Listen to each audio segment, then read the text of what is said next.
मित्रांनो, आजच्या व्हिडिओचा विषय आहे, गोष्टी जेवढ्या खाजगी राहतील तेवढे जीवन चांगले असते. काय ते बघा.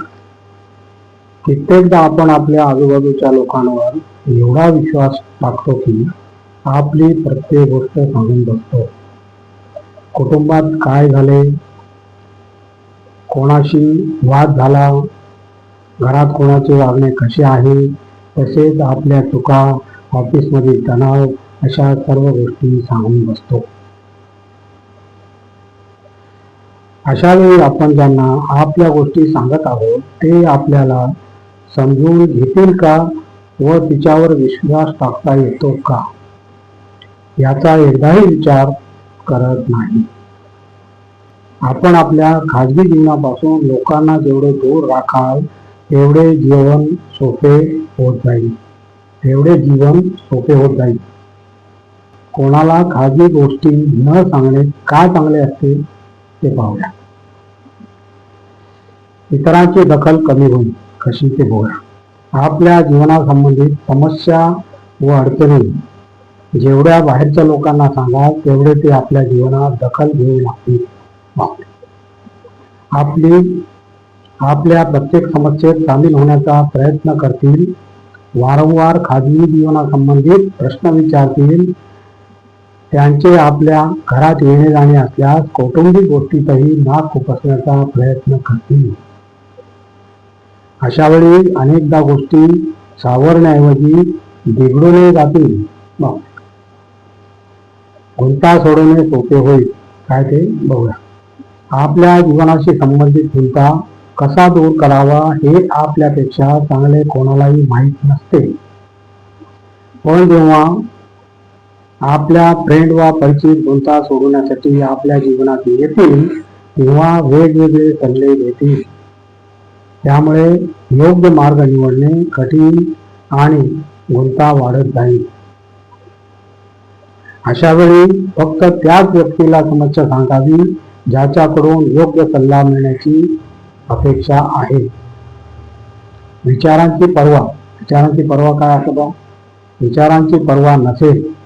जेव्हा एखाद्याला आपल्या खाजगी जीवनाविषयी माहीत असते तेव्हा मनात एक शंका असते की ती व्यक्ती आपल्याबाबत काय विचार करीत असेल. आपल्या स्थितीवर ती हसत तर नसेल ना? वा तिने आपल्याविषयी कोणा फिरायच्याला काही सांगितले तर नाही ना? आपले लक्ष आपल्या समस्यांचा उपाय शोधण्याऐवजी लोकांच्या विचारावर केंद्रित होतो. आपण जेवढ्या कमी लोकांना आपल्या जीवनाबाबत सांगाल त्यांच्या मतांची चिंता तेवढी कमी होईल. अनावश्यक हल्ल्यापासून वाचा. काय ते बघूया.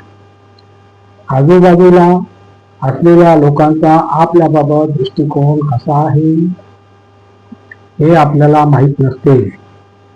काही जण असेही असतात जे समोर शुभचिंतक असतील पण आपल्या मागे ते आपल्या यशाच्या मत्सरी करतील.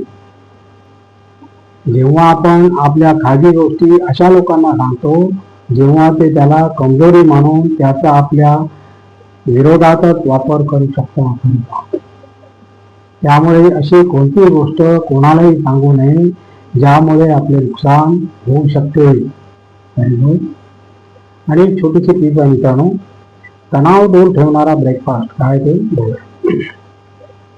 महिला घरकाम उरकण्याच्या मागे लागलेल्या असतात आणि सकाळचा नाश्ताही खूप उशिरा करतात. त्यांना भूक लागलेली असते पण तिकडे त्या दुर्लक्ष करीत असतात. अशा प्रकारे शरीरात तणाव वाढतो. डायटिशियन म्हणतात की व्हिटॅमिन बी, सी, कॅल्शियम आणि मॅग्नेशियम अभावी शरीरात स्ट्रेस वाढतो ज्यामुळे कार्टिसॉल हार्मोनची पातळी वाढते. शरीरात हा हार्मोन वाढल्यामुळे विनाकारण भूकही लागते. जर आपल्या व्हिटॅमिन बी, सी, कॅल्शियम व मॅग्नेशियम भरपूर प्रमाणात असेल तर सुटका मिळवता येऊ शकते. संत्री व स्ट्रॉबेरी व्हिटॅमिन सी चा उत्तम स्रोत आहे. दूध आणि दही यातून कॅल्शियम आणि मॅग्नेशियम मिळते. गहू आणि सर्व धान्य व्हिटॅमिन सी भरपूर असतात. अरे वा. यासाठी सकाळच्या नाश्त्यात जर धान्य व फळे धान्य व ही फळे सामील केली तर शरीरात स्ट्रेस हार्मोन्सवर नियंत्रण मिळवता येऊ शकते. स्ट्रेसमुळे वाढणारे वजनही अशा प्रकारच्या डाएटमुळे नियंत्रणात राहू शकते. आणि अशा प्रकारे मित्रांनो आजचा आपला व्हिडिओ संपलेला आहे. आणि तुम्हाला जर माझा व्हिडिओ आवडला तर लाईक करा, शेअर करा, सबस्क्राईब करा आणि कमेंट करा. नमस्कार. जय हिंद.